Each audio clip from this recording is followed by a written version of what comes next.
నమస్తే, welcome to ధర్మయుద్ధం. నేను మీ journalist Siddhu. Social మీడియాలో ఇప్పుడు ఎక్కడ చూసినా కూడా బీజేపీకి పర్సంటేజ్ తక్కువ వచ్చింది, ఓట్ షేరింగ్ తక్కువ వచ్చింది, లేకపోతే కాంగ్రెస్కి పెరిగింది అనేసి చాలామంది మాట్లాడుకుంటున్నారు. అయితే కాంగ్రెస్కి పెరిగిందా లేకపోతే అలయన్స్ బలమా అన్నది చాలామందికి అర్థం కావట్లేదు. దాని గురించి చాలామంది వీడియోస్ కూడా చేశారు. అంటే కాంగ్రెస్కి 90 చిల్లర వస్తే అలయన్స్ మిగిలినవి 30-20 ఇలా తీసుకున్న ఏవైతే ఓట్ షేరింగ్ ఉందో దానివల్ల 240 వరకు వెళ్ళింది, 230 చిల్లర వరకు వెళ్ళింది కాంగ్రెస్ అండ్ ఈ ఇండియా అలయన్స్ అనేసి మాత్రం చాలామందికి అర్థం కావట్లేదు. అయితే ఇది కాస్త పక్కన పెట్టేసి మనం ఒక ఇంట్రెస్టింగ్ న్యూస్ గురించి నేను మీకు మాట్లాడతాను. అయితే సోషల్ మీడియాలో నాకు చాలా ఇంట్రెస్టింగ్గా అనిపించింది ఏంటంటే ఆనంద్ రంగనాథన్ గురించి. ఆనంద్ రంగనాథన్ గారు సోషల్ మీడియాలో ఎంతగా వైరల్ ట్వీట్స్ చేస్తుంటారు అండ్ ఆయన మాట్లాడేది ప్రతిదీ అంటే ప్రతిపక్షానికి ఒక చెంపదెబ్బలాగా ఉంటుంది అన్నమాట. సో ఆయన ఇక్కడ ట్వీట్ అయితే చేశారు నిన్న, దాని గురించి మాట్లాడుకుందాము. ఇక్కడ యూసుఫ్ పఠాన్ మన అందరికీ తెలిసిందే, క్రికెటర్. మన యూసుఫ్ పఠాన్ అండ్ ఇర్ఫాన్ పఠాన్ అన్నదమ్ముళ్ళు. సో ఈ గుజరాతీ పఠాన్ ఫ్యామిలీకి సంబంధించిన యూసుఫ్ పఠాన్ బెంగాల్కి వెళ్ళి పోటీ చేశాడు అనేసి, అండ్ అప్పటికే బెంగాల్లో 5 సార్లు గెలుచుకున్న, అంటే ఎమ్మెల్యే సీట్ గెలుచుకున్న అక్కడి రాజకీయ నాయకుడు ఎవరైతే ఉన్నారో అధీర్ రంజన్ చౌదరి. సో ఆయన గురించి మాత్రం ఇక్కడ ఒక ట్వీట్ అయితే వైరల్ అవుతుంది. The seat was Baharampur where Muslims make 52% of the population. Adhir Ranjan Chowdhury a Bengali was Yusuf Pathan a Gujarati was contesting for the first time. So ఇక్కడ మనం అర్థం చేసుకోవాల్సింది ఏంటంటే ఇక్కడ ఓట్ షేరింగ్ అన్నది 52% ఇక్కడ ముస్లిమ్స్కి వచ్చిందన్నమాట. ముస్లిమ్స్కి 52%. అంటే మామూలుగా ఇప్పుడు జమ్మూ కాశ్మీర్లో వాళ్ళు 30% ఉన్నప్పుడే అక్కడి హిందువుల్ని, అక్కడి పండిట్స్ని, అక్కడి జైన, బౌద్ధ, సిక్ ఫ్యామిలీస్ని వీళ్ళందరిపైన ఎన్నో ఘోరాలు చేసి వాళ్ళందరినీ పంపించేశారు అనేసి. అంటే ఈ మైనారిటీ ఓట్ బ్యాంక్ ఏంటంటే వాళ్ళు తక్కువ మంది ఉంటే అల్ తకియా చేస్తారన్నమాట. అదే 30% క్రాస్ అయిన తర్వాత 40-50% ఇలా క్రాస్ అయిన తర్వాత షరియా లా ఇంప్లిమెంట్ చేయాలి అండ్ మా వాళ్ళని మేమే గెలుచుకోవాలి, మా రాజ్యం ఇక్కడ ఏలాలి, మా వాళ్ళు మాత్రమే మమ్మల్ని పరిపాలించాలి అనేసి ఒకటి క్లియర్ కట్గా వాళ్ళు ఒక మెజారిటీని ఇచ్చుకుంటారనమాట. అంటే ఇక్కడ 52% హిందూస్ ఉన్నారు, 52% ముస్లిమ్స్ ఉన్నారు.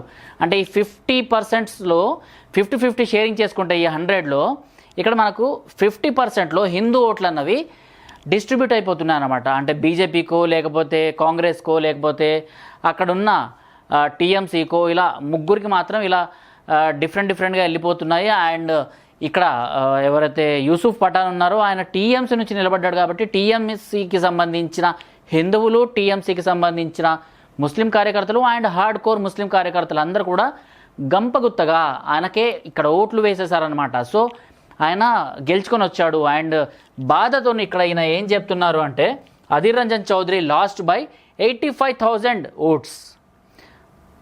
సో ఆయన మాట్లాడిన ఒక్క వ్యాఖ్య మాత్రం ఇక్కడ చేశారు.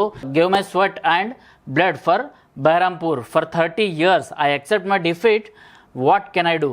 అధీర్ బీటన్ బై యూసుఫ్ పఠాన్ అన్న అతను ఆయన వచ్చింది ఎక్కడి నుంచి, ఇక్కడ గుజరాత్ నుంచి అనమాట. గుజరాత్ పఠాన్ ఫ్యామిలీ నుంచి ఆయన క్రికెటర్ నుంచి అక్కడ నుంచి ఇక్కడికి వచ్చి ఫస్ట్ టైమే ఇక్కడ గెలుచుకున్నాడు అనమాట. ఆ గెలుచుకోవడానికి కారణం ఆయన ఫేసో లేకపోతే ఆయన చరిష్మానో లేకపోతే ఆయన క్రికెటర్ మా దగ్గరకు వచ్చి నిలబడ్డాడు, ఆయన గెలిపించుకుందాం అనేసి మాత్రం కాదు.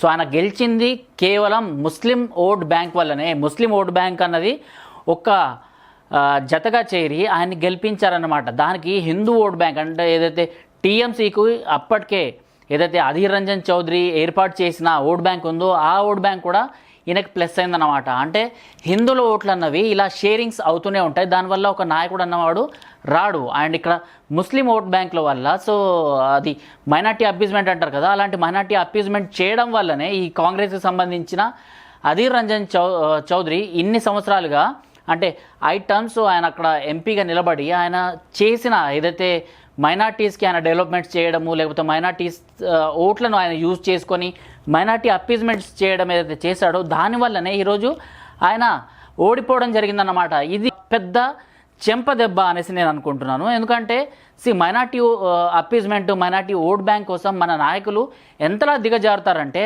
ఆఖరికి వాళ్ళు వచ్చి మన నెత్తిపైన కూర్చొని అంటే మేమిప్పుడు మెజారిటీలో ఉన్నాము, మేమిప్పుడు గెలుస్తాము అని చెప్పుకొచ్చి మనల్ని పక్కన తోసేస్తారన్నమాట. ఇక్కడ హిందూ ముస్లిం అన్నది పక్కన పెడితే మన దేశ అస్తిత్వానికే ఇది ఒక సవాల్గా మారుతుంది. ఎందుకంటే ఇటువైపు పాకిస్తాన్, ఇటువైపు బంగ్లాదేశ్, ఆఫ్ఘనిస్తాన్, ఇలా ప్రతి చోట నుంచి మన భారతదేశం పైన దాడులు జరుగుతున్నాయంటే మన లోపల కూడా కొన్ని జిహాదీ గ్యాంగ్స్ అన్నవాళ్ళు, కేవలం కరడుగట్టిన బ్యాచ్ అన్నవాళ్ళు కేవలం మన వాళ్ళని మనం గెలుచుకోవాలి, మన షరియా ప్రకారం మాత్రమే మనము మన రాజ్యాన్ని పరిపాలించాలి అనేసి ఇవన్నీ మళ్ళీ ఈ స్లోగన్స్ రేజ్ చేస్తే, ఈ స్లోగన్స్ అన్నవి మళ్ళీ బయటకు వస్తే ఆ ప్రాబ్లం ఎవరికి వస్తుంది? మన భారతదేశ అస్తిత్వానికి ఇదొక పని సవాల్గా మారుతుంది అనేసి నేను అనుకుంటున్నాను.